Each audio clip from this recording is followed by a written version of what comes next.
Skål and hello. I wasn't gonna play RuneScape Dragon Wilds at first. I saw some streamers playing it and it looked alright, but nothing super special to me. But then my friend messaged me and said, "This game is super fun, come play with me." This friend. This is Stanton. This is also the friend that for every survival game I've played, which is a lot, I've played them with him. So I thought, fuck it, let's give it a shot. Having played through the game, I felt like I encountered some frustration, but also some good, but most importantly, a lot of potential. But much like my own life, potential only matters if you live up to it. So let me speak from the perspective of survival games and what I found fun about them, then compare with Dragon Wilds to see which notes I think they hit and what I would like for them to improve. I also have some personal design ideas that I think would be really cool to implement, but all in all, I think this early access game gave us access a bit too early, if I'm being honest. Every survival game follows certain fundamental mechanics that define the genre, such as hunger and thirst management, crafting items and gear, gathering materials, and facing off against whatever beings inhabit the world you're placed in. But besides that, each survival game needs to stand out with their own gimmick to separate themselves from the rest. For Ark Survival Evolved, it's all about dinosaurs and being able to tame and ride them. For the Forest, it's realism of how you craft and build each part of your base or items, as you're actually surviving on an island like the Robinsons or something like that. Along with, horror and mystery element, which is kinda intriguing. You also have Valheim, which bases the game on Norse mythology and introduces great improvement to the genre's main mechanics, such as eating and drinking to sustain buffs rather than doing so to just not get negative effects, giving a better and more fun incentive to manage these things. What's so fun with survival games to me, and why I keep going back to the genre despite a lot of them being kinda the same, is the exploration and fun in discovering unknown lands. Seeing a big tower in the distance and making preparations for a great journey and adventure to find the tower beyond the horizon. What mysteries will unfold and what rewards could I reap? I also greatly enjoy the sense of progression. It feels very rewarding finding new materials, which leads to new potential items or gear to craft. Getting stronger and more efficient. It's like going through the Stone Age all the way to modern times in most survival games in the span of a few days to a week. It feels very rewarding a lot of the time. Of course, the final part and the reason why getting stronger, discovering new things and reaching high level gear is so meaningful is because of the final goal, to become or defeat the apex of this world. Test your survival skills, your loadouts, and Batman level preparation against a mighty foe. Overcoming it with numbers when playing with friends or NPCs. Overcoming it with technology or pure skill. All of this is what makes survival games so fun to me. And the added gimmick of each one makes them more unique despite giving me the same thing. Meaning I can feel like I get to relive the rewarding feeling over and over. Just like I feel with each Souls-like game. This is looking at the genre from the best of perspectives though, and being very favorable towards it. There are also unfortunately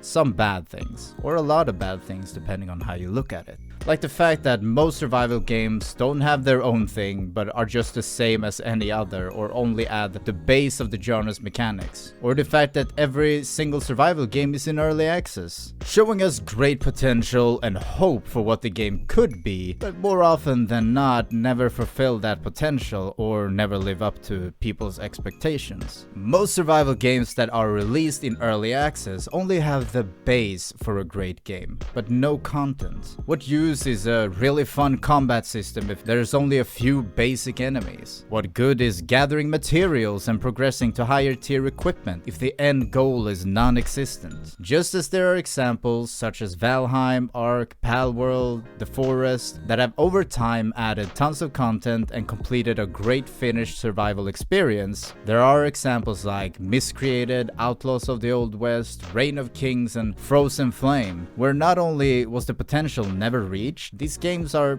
completely abandoned now. You could argue that Ark isn't a great example, as instead of fixing a lot of the issues with the game, they focused more on releasing a bunch of DLCs, but I still say they managed to make an enjoyable enough experience for the original game at this point, and at least they're still working on it and improving it. So, how does RuneScape Dragon Wilds fit into this? After having played through the entire game as it is right now, I feel like with so many other early access survival games that it has a lot of potential, lacking in content and polish, but hopefully will add and improve moving forward. Looking at their roadmap, this seems to be the case, so I guess only time will tell whether we'll get a Valheim success or a Frozen Flame failure. I dislike the fact that they released early access without completely finishing the bare minimum, since both magic and archery are missing their skill progression, but at least it seems like the first big update that is coming out will add the missing parts into the game. I just wish that they would have waited until this patch to release the game in general for the sake of the consumers. Going into more detail, I felt like a lot of the game's aspects were more an unreasonable frustration rather than a challenge to overcome. At a certain dungeon, the vines grow back after some time, which blocks the entrance, meaning if you die in the dungeon, you can't get back in unless you craft a new axe to get through with appropriate level, which maybe isn't the biggest of deal, but it is an unnecessary inconvenience that doesn't bring anything rewarding to the game. I would suggest either have the grave spawn outside the vines or have the vines be gone forever once they've been destroyed. On that note, spawning your grave outside the dungeon rather than inside is very nice and a good quality of life way of doing it. It's always so frustrating and annoying if you die in a dungeon and then have to run through it again with no gear to try to get your things back, so this I really like. I find the collision boxes of the terrain to be quite unrefined, so many times I get stuck on invisible walls or can't jump on things because the collider is not formed after the object model, but it's just a square surrounding it. Which also makes the jump in the game almost irrelevant. You could just as well play without jump and just have the wind spell. Speaking of jumping and wind jump and such like that, I find it to be a little bit too floaty, and when you jump, you can't really control where you're going with the jump a lot of the time, and you feel like once you've jumped and you have that strength, you just have to succumb to your fate if you made a mistake. And it's kind of hard to gauge whether you need a certain amount of strength, whether you need to sprint and jump and stuff like that. This makes platforming kind of annoying. So I would suggest more air control. With that said, I absolutely love the rune spells you unlock. It is a very clever and fun way to progress outside of crafting new items, forges and crafting tables, etc. Being able to reach new locations with wind jump, making resource gathering easier and more fun with the axe or explosion spells, also speeding up progress of smelting with overheat, which I wish they would make a more general spell to increase effectiveness of crafting overall. That could be an upgraded version of the spell in the future maybe. Would be awesome and, you know, kinda nice. The NPC's AI is incredibly basic, which is fine for normal goblins and such, but when dungeon bosses or elite mobs have the same basic movements and are just more difficult because more health and more damage, it really makes the combat boring and lacking. This coupled with the fact that a lot of the basic enemies move in a very wonky way sometimes, kinda glitching a little bit, it makes it so difficult to aim when using a bow and arrow. But hey, maybe skill issue. So I would like to see more refined AI for the NPCs, especially dungeon bosses. Give them some special moves and mechanics for more engaging gameplay. Going through the dungeons to unlock the boss room and defeating the boss also feels very unrewarding at the moment. The chest and the enemies drop nothing of value, and it feels so bad slogging through the dungeon just to find runestone. Granted, there are statues that unlock recipes for armor and such, but those armor pieces are purely cosmetic, since the normal armor you unlock through finding iron ore has the same stats. In other words, have the recipe versions be stronger than the normal ones and add special drops for dungeon monsters that could be used to maybe craft the gear pieces that you find the recipe for, making it more valuable to do dungeons. I also would like to see special item drops from dungeon bosses, like cool weapons, spells, or even more effective gathering tools. I will say the dungeon layout and going through them is very fun. I like the Indiana Jones feel trying to avoid the traps and such. I also would like for random events to be less often and less random. It is so frustrating if you're out adventuring and all of a sudden you get a message that your base is getting raided, forcing you to quickly make your way back. Either add a timer before a raid so players can prepare better, or only raid when the player is by their base. Although that leads to another issue where one of us dies while in a dungeon or something similar, and when we respawn at our base, a raid starts right as we spawn. Now we have to defend the base with no gear or hurry to our corpse, grab our stuff and rush back, aborting the dungeoneering. So yeah, I think you need take an extra look on the way kind of war bands or the raiding works and stuff like that. I think they have mentioned in the roadmap or a patch notes or something that they might, tweak that. On a positive note, I will say this is the first game I played in a long time that actually seems to be well optimized. I can't speak on everyone else's experience, but personally I've had zero issues with frame rate and such. This is a huge thing, as I feel that it has become more normal for game devs to just completely ignore optimization altogether. I mean, there were, when teleporting, some freezing of the server, not frame rate freezing, but just like that you couldn't move your character for latency stuff. But I think that had more to do with my friend hosting the server and maybe his internet wasn't the best or something like that. Hunger and thirst is a standard for survival games, but exhaustion is not a standard. I do know games that have it, but I know even more that doesn't. Typically, exhaustion is a part of resource management to just keep tabs on your stamina as you play in of itself. It's not like its own meter. It's just like, hey, make sure your stamina is not too low when you're going into battle or something similar like that. But the added exhaustion, forcing people to lay in bed and rest to regain exhaustion, is in my opinion a mechanic that does nothing but inhibit the player, the gameplay, and the fun. Unless it's nighttime, in which case you refill strength in the blink of an eye, you have to lay down for a long period to refill the meter, halting the gameplay and preventing the player from playing. And if you choose to ignore this or forget because you're having fun adventuring in the world, you will not only lose max stamina but also weight limit. So many times I was about to go back from gathering materials and my strength went under a certain threshold so that I could barely walk because I was over encumbered. My suggestion: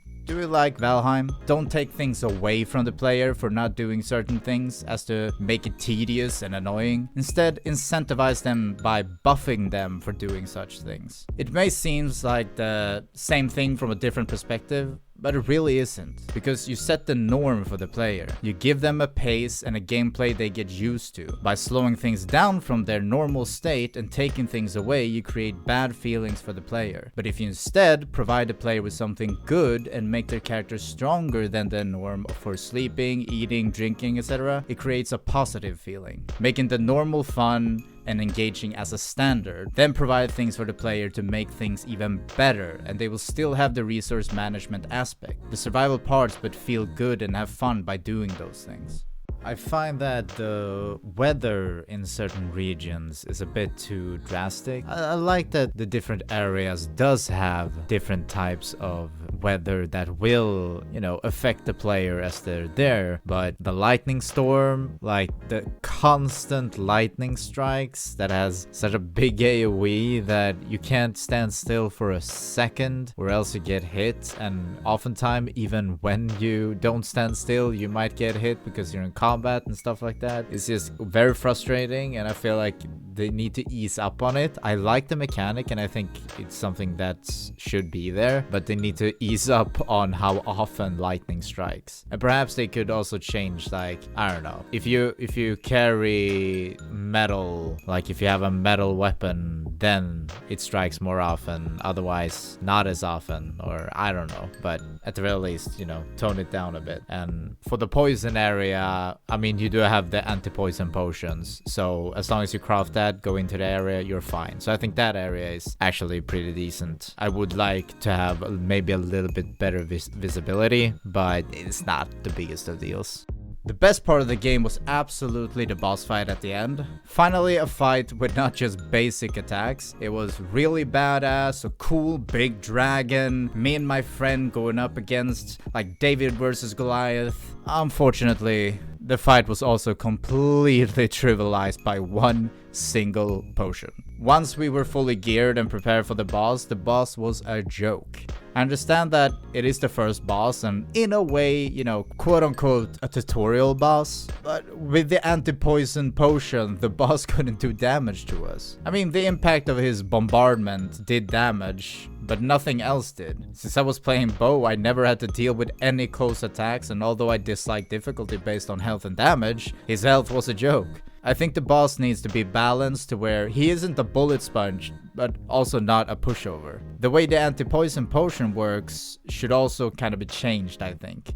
I think drinking it should remove poison that is on you, as it does, make it less likely to be poisoned instead of immunity. If you do get poison, it should be half damage, like you have resistance. The only immunity to poison I think is good is for the toxic air of Blood Blight, but otherwise it is a bit too strong since most of the damage of the boss is poison. This makes it so that you don't really need to do any mechanics and just shoot him down. Now, I do like difficulty where it is dependent on the player with their choices and what they choose to do and how they choose to build to make things easier or more difficult for them, but this is a little bit too far on that end of being too easy.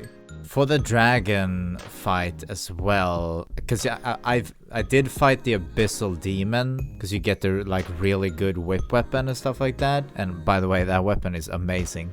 But it's a bit unfortunate because in a way the mechanics of the dragon is way cooler and more fun to play, but the abyssal demon is a much more like challenging foe, and you really have to use like kiting and strategy and you know, stuff like that. It's not, if you have like the best gear and fully geared, it's not super difficult, but it's also like a challenge to face it, while the dragon did never really feel like a challenge as long as you have the anti-poison potion. Although this boss had actual mechanics and a pretty fun fight, if you don't use the potion, I would like to see the boss be a little more advanced. The mechanics and moves I saw from the last boss are what I would like to see from dungeon bosses, and for the actual main bosses I would like a little more. This might not be what people want in general, but just a few thoughts of my own that I think would be fun and cool. Have weak points on the dragon that might present themselves only when the dragon makes certain moves. If the dragon does a breath attack, that could be a weak point by the throat, and if you do enough damage to a weak point, it could change the fight and behavior. So destroying the throat would lead to no more breath attacks, but maybe more aggressive claw attacks and like tail swipes, getting all close up and personal. In that same vein, having the dragon do more types of attacks than just sitting on the sides or flying while spewing poison would make it more fun. If the dragon lands in the middle of the platform doing melee attacks and tail swipes. In this case, instead of specific weak points to do damage, which would be easier for range to hit, there could be a weak point to parry, making it more engaging for warriors when the dragon is in the middle. If enough parry attacks land, you stun the dragon, letting people have a moment of respite or aggression. If the dragon gets stunned enough times, you could create a magical barrier around him that reduces physical damage and prevents parry. This way, we bring in magic users that maybe do double damage on the barrier instead, easily breaking it. What I'm trying to say is that it would be awesome and fun if you not only make the boss fight more dynamic, but also let each playstyle have their moment in the fight, making them feel good for playing what they play. This does not, however, mean that I would want it to be impossible to defeat the boss without each class, but just that it is easier.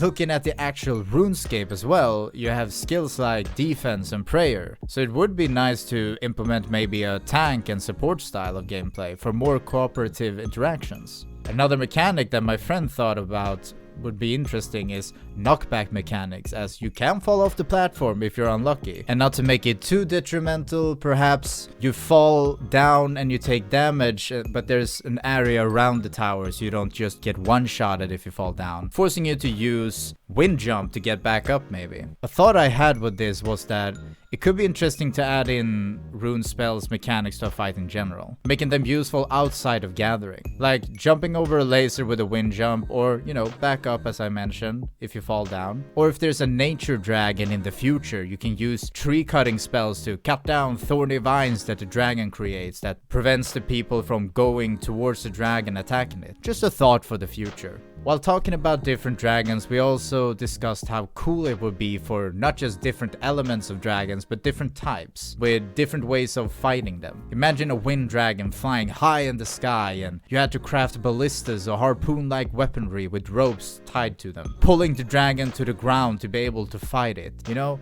Making it feel like you're fighting a fucking dragon, alright? This ain't just any scrub. You need to be prepared, you need to have the proper weaponry for this. With that in mind, you could also introduce sky battles, where you build sky ships flying around fighting it by firing cannons and such. Although at that point it might be a very different game, so maybe I'm going a bit too far on this last part.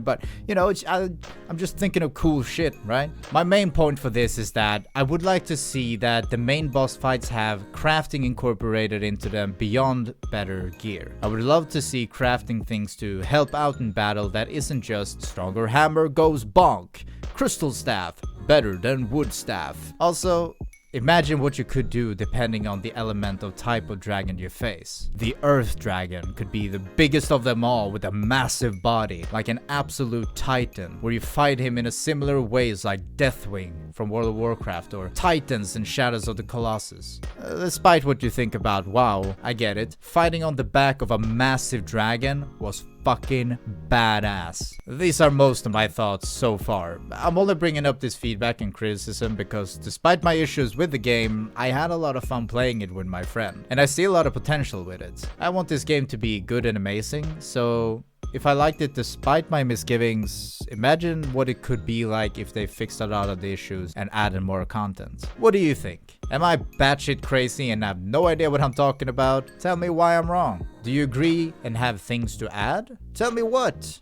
Thank you for watching and listening to me rant about games. Want more? Please subscribe and check out the channel. I also stream on Twitch sometimes. Hey do! Bye bye!